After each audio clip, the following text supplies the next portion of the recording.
தமிழரசி ஐய தமிழில் ஒரு துளி. வணக்கம் ஃப்ரெண்ட்ஸ், நம்ம குழந்தைகளுக்கு தேவையான board books, flash card, picture book, rhymes book, colouring book, origami book, activity book, text book, writing book எல்லாமே தமிழரசி.org வெப்சைட்ல இருக்கு. நீங்க லாகின் பண்ணுங்க, ரிஜிஸ்டர் பண்ணுங்க. உங்க குழந்தைகளுக்கு தேவையான புத்தகத்தை வீட்ல இருந்தபடியே ஆர்டர் பண்ணுங்க. உங்களுடைய ஆதரவுக்கு மிக்க நன்றி. வாங்க நம்ம இப்ப வீடியோக்குள்ள போகலாம். குழந்தைகளா, இன்னைக்கு நான் ஒரு அழகான கதை ஒண்ணு உங்களுக்கு சொல்ல போறேன்.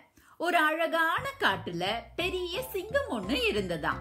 அந்த சிங்கம் நல்லா சாப்பிட்டுட்டு தூங்கிட்டு இருந்ததாம். அப்ப சிங்கத்தின் மூக்கு மேல ஒரு சின்ன எலி விளையாடிட்டு இருந்ததாம். அதனால அந்த பெரிய சிங்கத்துக்கு முழிப்பு தட்டிடுச்சான். சிங்கத்துக்கு கோபம் வந்துடுச்சான். அத பார்த்த அந்த சின்ன எலி ரொம்ப பயந்துடுச்சான்.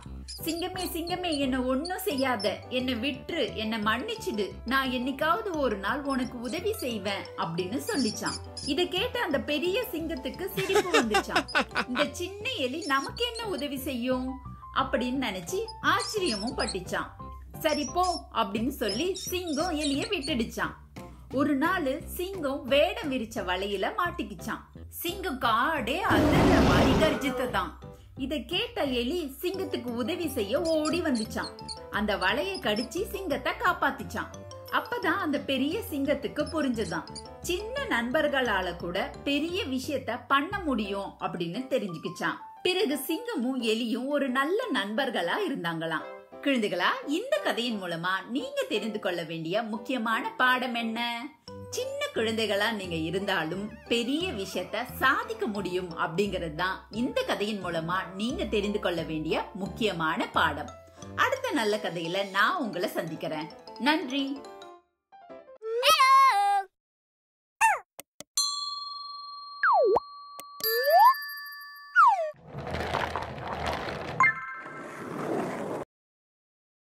இந்த வீடியோ உங்களுக்கு பிடிச்சிருந்தா லைக் போடுங்க, கமெண்ட் பண்ணுங்க, உங்க ஃப்ரெண்ட்ஸ் கூட ஷேர் பண்ணுங்க. For more videos, please subscribe my channel. That's it.